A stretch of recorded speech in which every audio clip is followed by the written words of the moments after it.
Sometimes, the moment that defines an artist's legacy almost never happens. And in early 1965, Bob Dylan found himself standing at that crossroads, tired, disillusioned, and wondering whether his voice still mattered. The folk icon who had inspired a generation was quietly preparing to walk away. But from that exhaustion came a spark, a song that would not only change his destiny, but would shift the entire course of modern music. This is the story of how, like a rolling stone, saved Bob Dylan from quitting music forever. People call, say, beware, doll, you're bound to fall. By mid-1965, Dylan was burned out. In just 3 years, he released 5 albums, each one bigger, louder, and more influential than the last.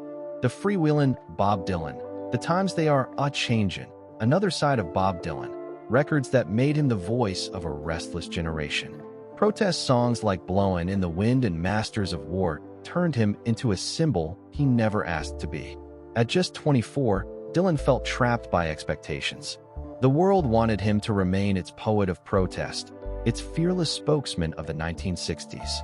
But Dylan wanted something else, something raw, electric, and free. As he once admitted, "I was so damn sick of being labeled a protest singer." After a grueling European tour, he told friends he was thinking about quitting music altogether. Notebooks filled with fragmented lyrics, ideas, and anger surrounded him, but none of it felt like direction. "I'd had it," he admitted later. "I was ready to quit. I'd done everything I thought I could do." But in June 1965, everything changed. Sitting at a typewriter in his Woodstock home, Dylan poured his frustration into words, a stream of consciousness he once described as a long piece of vomit. And from that torrent of emotions emerged one line that cut through everything. "How does it feel?" Those 4 words became the beating heart of Like a Rolling Stone. Not a protest song, not a love song, but a confrontation between Dylan and the world and Dylan and himself. On June 15, 1965, Dylan walked into Columbia Studio A to record it. The first attempts were chaotic. The band couldn't find the groove. The folk world was crashing into electric rock, and producer Tom Wilson almost shut the session down. But then something unexpected happened. Organist Al Cooper, who wasn't even supposed to play, sneaked into the recording booth and improvised the now iconic organ riff. Dylan heard it, smiled, and suddenly everything fell into place. By the end of the day, a 6-minute anthem was born. Columbia Records hated it. Too long, too loud, too strange for radio. Executives dismissed it as a mistake. But when a DJ at a New York club secretly played the track, the crowd went wild. People begged to hear it again and again. Bootleg copies spread nationwide. Soon, Columbia had no choice but to release it. And on July 20th, 1965, Like a Rolling Stone exploded onto the Billboard charts, climbing to number 2 behind the Beatles' Help. It shattered the rules of what a single could be. 6 minutes of snarling vocals, poetic fury, and electric rebellion.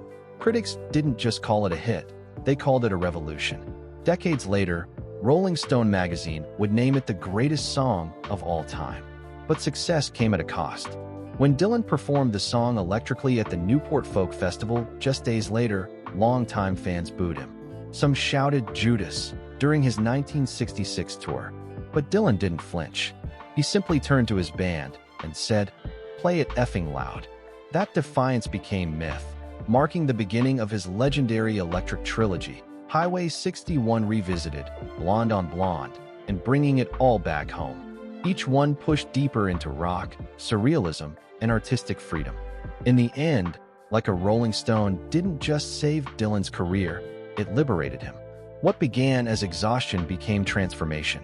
What started as doubt became reinvention. And today, 60 years later, the song still echoes with urgency, challenging anyone who has ever fallen, lost their place, or confronted the truth of who they are. Because sometimes, the moment you're ready to walk away is the moment that leads you to greatness. This is StarLoop News, where music's most powerful stories come alive.